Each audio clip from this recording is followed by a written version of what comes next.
partir de 70, c'est l'appel. Avant, je n'existais pas. Maintenant, j'existe par eux, mes dessins. Je les vois, c'est comme s'ils étaient photographiés. J'ai essayé la craie, car j'avais des difficultés pour la peinture. La craie, c'est comme un crayon.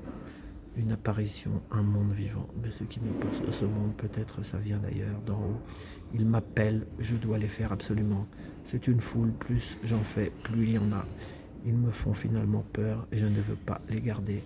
Quand j'ai fini la toile, j'ai envie de la regarder pour me rappeler l'instant et je communiquais. Mais après, ça m'est égal. Je suis appelé par ceux qui vont venir. Donc c'est là.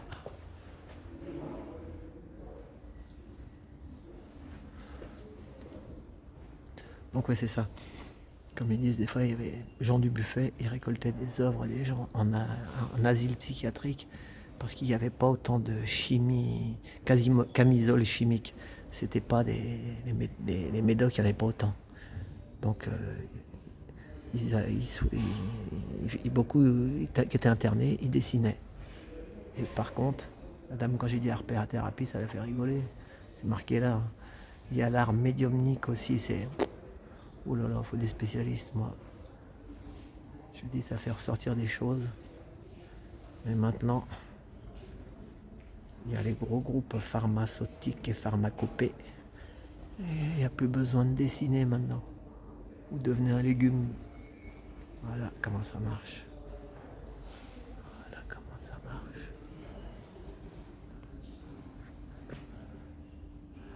Joël Négri fut d'abord maçon, carreleur et mosaïque avant de se consacrer définitivement à la création. Ses premières œuvres furent ensemble bas-relief peint puis sur le thème de la roue, réalisant avec une alliance sophistiquée de bois, cuir, métal, une série de chariots à tête humaine où l'animal évoquant les inventions les plus surréalistes de Léonard de Vinci. Alain Bourdonnais lui acheta 9 pièces en 76 puis en 70. C'est là. Joël Négri. Avant les 3 petites sculptures là. Oui. Oui, les 3. Joël Négri passa le temps à haute, mais n'était pas un grand bavard. Ses sculptures chimères furent très remarquées lors de l'exposition Les Singuliers de l'Art en 78 au Musée d'Art Moderne de la ville de Paris. Sa première exposition personnelle, lieu au musée de Grenoble. Ses derniers travaux, sculptures, œuvres sur papier portant souvent des titres musicaux, ont pris une orientation nettement abstraite. Ces chariots ailés participèrent à l'exposition Acte la Halle Saint-Pierre. Ils sont là, ces œuvres. Mais tiens, on s'est vu tout à l'heure. Oui, on s'est vu. Oui. Hein, c'est lui? Oui, c'est là. C'est lui. même. Joël Négri. Masque à gaz.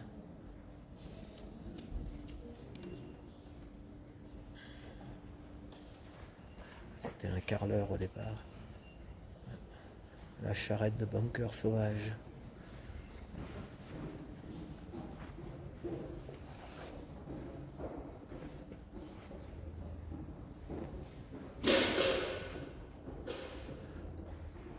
Ça devait pas être signé. Hein. Ça ne devait pas être signé, ça, à mon avis.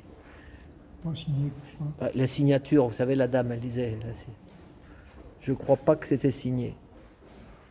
Il faisait... Voilà. Bon, j'ai laissé mon appareil photo en bas.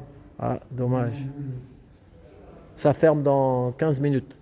Voilà. 15 minutes. 15-20 minutes. Voilà. Ça, j'ai pas vu non plus, ça.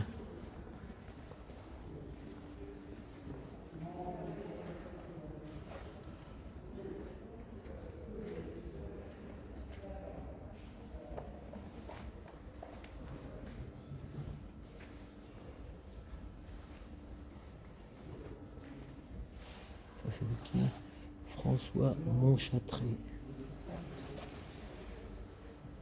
Tout en bois, sculpté avec la roue et la poulie. Il est où le papier de ce monsieur? Ah, il est là.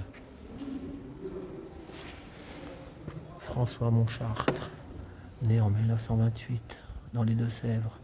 Enfant, il réside et fréquenta les aéroclubs fascinés par les machines volantes. Il suit ses études à l'école des métiers d'art de Paris, mais il préféra exercer divers métiers tels que Marionnettiste, étalagiste, liftier, expérience dont il tira son regard ironique et humoristique sur le monde. En 52, il retourne dans la Sarthe et se voue totalement à la construction de machines à rêver, foncièrement inutiles mais aux mécaniques compliquées et parfaites, tel l'automaboule. Monument, on y est dans le monde de l'automaboule. Monument à l'universelle bêtise, exposé depuis 1983 à la fabuloserie. De 63 à 75, il expose chez Iris Clair et il rencontre Alain Bourbonnais. Il exposa à l'atelier Jacob. En 78, il participe au Singulier de l'Art, la galerie Trégé, puis en 2013 chez Léla Mordoc. Ces machines que je fabrique, dans le fond, je les avais construites, disons, dans ma jeunesse, parce qu'au moment des battages, c'était une attraction formidable. On fabriquait des batteuses, des outils à rotoir. En définitive, ces mécanismes-là, les automaboules, sont la suite de ma jeunesse. C'est des voitures de dingue, parce que dès le moment où on monte dans une voiture, on est un couillon. Les gens perdent leur politesse, ils deviennent agressifs, ils regardent le compteur. Il suffit d'un moment d'inattention, un coup de volant à gauche, ou on fout un vélo en l'air. C'est ça l'ennui de la voiture. Et quand on voit la tête des gens en voiture, drôle de tête, on voit des individus qui mettent en route une tonne montée sur 4 roues. Avec ça, on peut faire du mal. Ce que je fais n'est pas reconnu par la société, mais c'est un travail en définitive. Tout mon travail, je le fais avec plaisir, car on fait n'importe quel boulot sans plaisir, c'est abominable. Moi, je faisais le taxi, j'ai pas vu le temps passer. On rencontrait des gens sympas. Et puis quand il y avait des gens pas sympas, je tirais sur le frein à main et je disais oh là là, ma voiture elle chauffe, faut en prendre un autre, descendez, c'est gratuit. Sinon je serais devenu baboule aussi, moi. La technique du frein à main. Tu tires le frein à main. Parce que des fois il y a des Parisiens. Il y en a qui n'étaient pas faciles. Chaque fois que quand tu prenais à droite, ils disaient faut prendre à gauche. Quand tu vas à gauche, ils disaient qu'il fallait prendre à droite. Et puis quand tu leur disais vous avez un chemin préféré, monsieur, il y en a qui vous disaient monsieur, vous êtes taxi.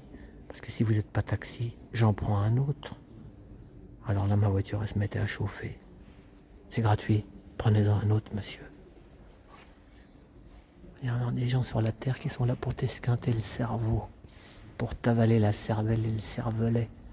Et ça, c'est pas gai, mon ami. Non, c'est pas gentil. Voilà, oh, ça c'est beau aussi, ça. Voilà. Regardez-moi ça.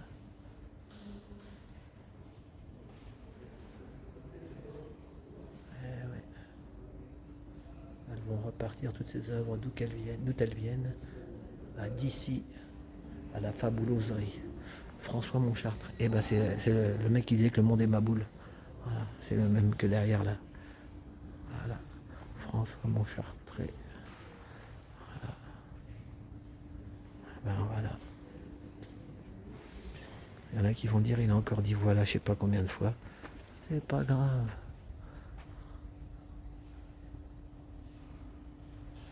On peut pas se refaire.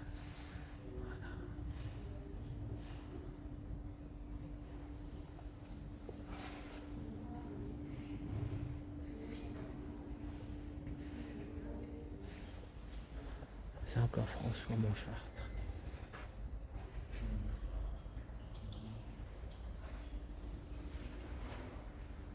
On s'est échangé nos coordonnées. Oui, Oui, mais rappelez-moi ça parce que j'ai la tête qui va mal. Ah bah ça va mal, mais vous inquiétez pas, vous avez encodé mon numéro. Vous m'avez dit que si vous perdiez le numéro, on ne pourra pas... Vous avez encodé mon numéro. Non, mais j'ai rien compris, ça veut dire encoder, j'en sais rien ce que ça veut dire. Vous m'avez dit tout à l'heure, il est là. Attendez. Non, attendez. Il est là. Là, c'est qui? Attendez. Ah, vous en avez pris plusieurs, mais vous l'aviez. Vous l'avez, il est dedans. Il est dedans. Vous l'avez. Il est où? Aidez-moi, s'il vous plaît, je vais très mal. Ah bon, si vous allez mal. Pardon. Non, c'est pas grave, monsieur. Non, mais il n'y en a pas. Attendez. On va chercher. Vous avez quel âge sinon vous? si c'est pas indiscret. Comment? Vous avez quel âge? J'ai 77. Ah bah bravo monsieur, vous êtes en pleine forme quand même. Attendez, je regarde celui-là.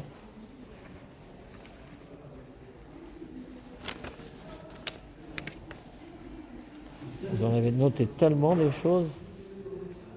Oh, c'est un vrai roman. Rappelez-moi. Attendez, donnez-moi. Vous m'aviez donné quoi comme numéro, je sais pas quoi. Attendez, je coupe. J'arrive, je reviens. Il perd un peu la tête le monsieur, on dirait. On dirait qu'il perd un peu la tête. C'est marrant, il avait noté mon numéro, je le vois plus. Je veux pas être emmerdé, j'en ai donné un autre. Parce que non, sinon, je suis pas psychiatre, mais gentil, mais c'est pas facile. René Guivarch, engagé dans la marine marchande. Il est mort en 1980, ce monsieur. Il initie à la peinture par le peintre officiel de la marine. Oh, dis donc, c'est du lourd.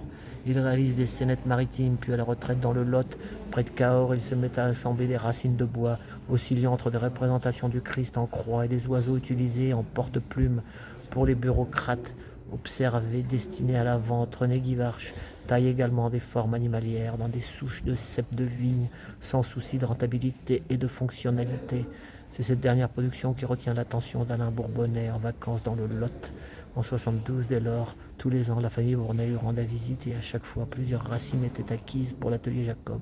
Il participa à l'exposition Un grand regard au musée de Polignac, au centre hospitalier Sainte-Anne, désormais la Macha. J'ai vraiment eu une bonne existence. D'abord, une très bonne santé. Je suis d'une famille plutôt pauvre et dans la vie, il faut se débrouiller, comme on dit. Oh oui, j'ai été un homme toujours très libre. Moi, j'ai le certificat d'études, pas plus.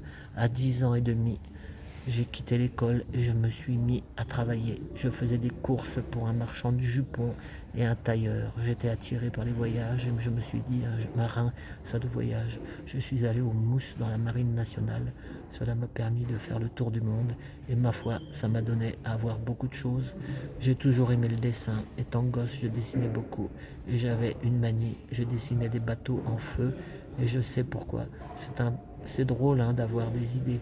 Fallait que je brûle mes bateaux. Eh ben,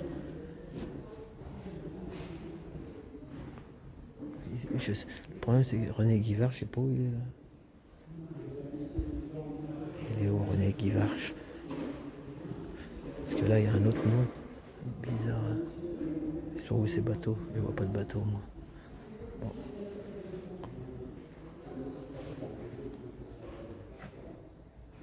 Voilà. C'est la fin dans 5 minutes.